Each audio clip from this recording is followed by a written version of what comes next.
Did anybody else know this game existed? I didn't either. Adding it to the list.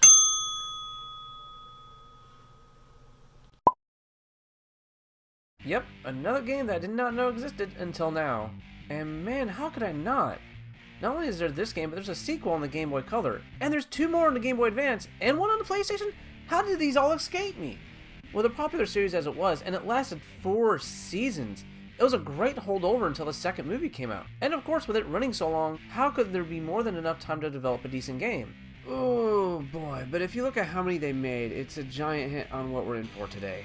And here's a curious little thing. It was published by Crave Entertainment, or Crave Games later on. The same people who published the Beyblade game I reviewed earlier, and my Godzilla game. And these 2 are bare bones, minimalistic, and really short, just to give little Timmy something to do to keep him occupied. So how do these games differ? But first, what did I say in that pickup video again? First, you see this? Is this the logo? Who likes letters? It's just the logo. It's rated E. About guys shooting aliens, so this might end up either on a Game Boy Color game, by the way. So this might end up being very interesting or painful. And I was exactly right. This game's nothing but a side-scrolling platformer, almost like Mega Man. But unlike Mega Man where you jump and shoot at enemies, here you can't jump and shoot. And there are enemies that cling to walls and hover. So how do you try to hit them? You have to do this stupid arcing shot that spreads across the map. But you have to stand still while doing it. This does lead into one thing. I do have to give props for some of the fluid animation going on here. But you can tell that developers were so proud of the work that every time you have to do one of these animations, from either falling, walking, climbing ladders, or even turning around, you have to stop and let the animation finish before moving on. I'm not even joking, just look at this! Now that you've seen that, let's talk about these levels. Even though there are a handful of enemies above you that the scratch shot can only hit them with, there is a couple of bosses that float, and you have to hit them with the spread shot. And the thing that kills me is that every time you do the spread shot, it takes place where you usually would turn around. And you think you'd just be able to snap back and forth.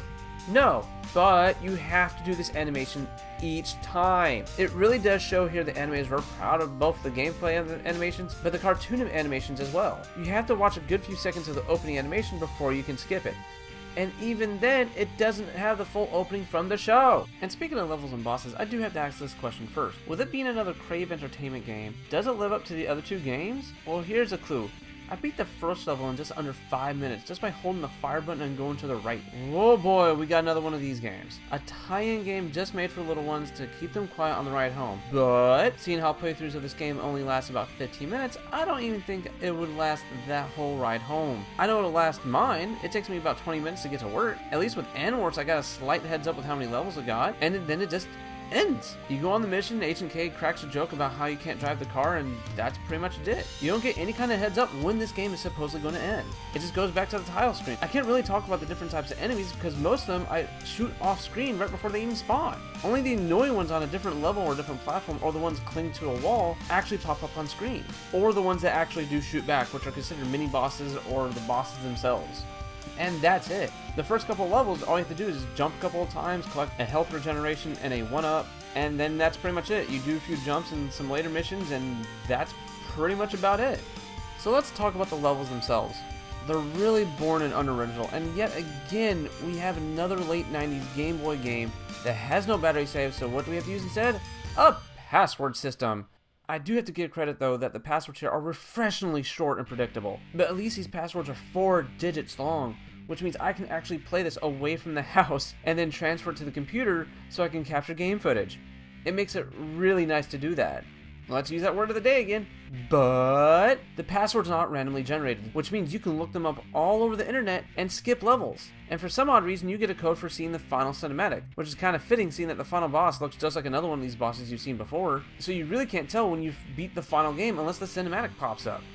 So what do we have here? We have a game that would easily go into the worst games of the Game Boy Color list. With it being extremely short, without taking longer rides going to the grocery store, horrible controls, okay at best graphics, with the only solid good point going to the animations. Even though it got in the way sometimes, I do have to give credit for it. It does flow well. It is not as bad as Animorphs. Dear Lord, it's a few points shy of getting there, but it's not as bad as Animorphs. It came out on March 1st of 1999. March 1st of 1999!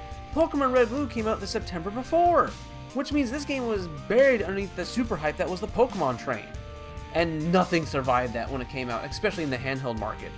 And I do believe it got buried, and it should have just stayed buried. I spent $4 on this game, and I really don't recommend that you picking it up for $4. Go download the ROM, go grab a copy from somebody else.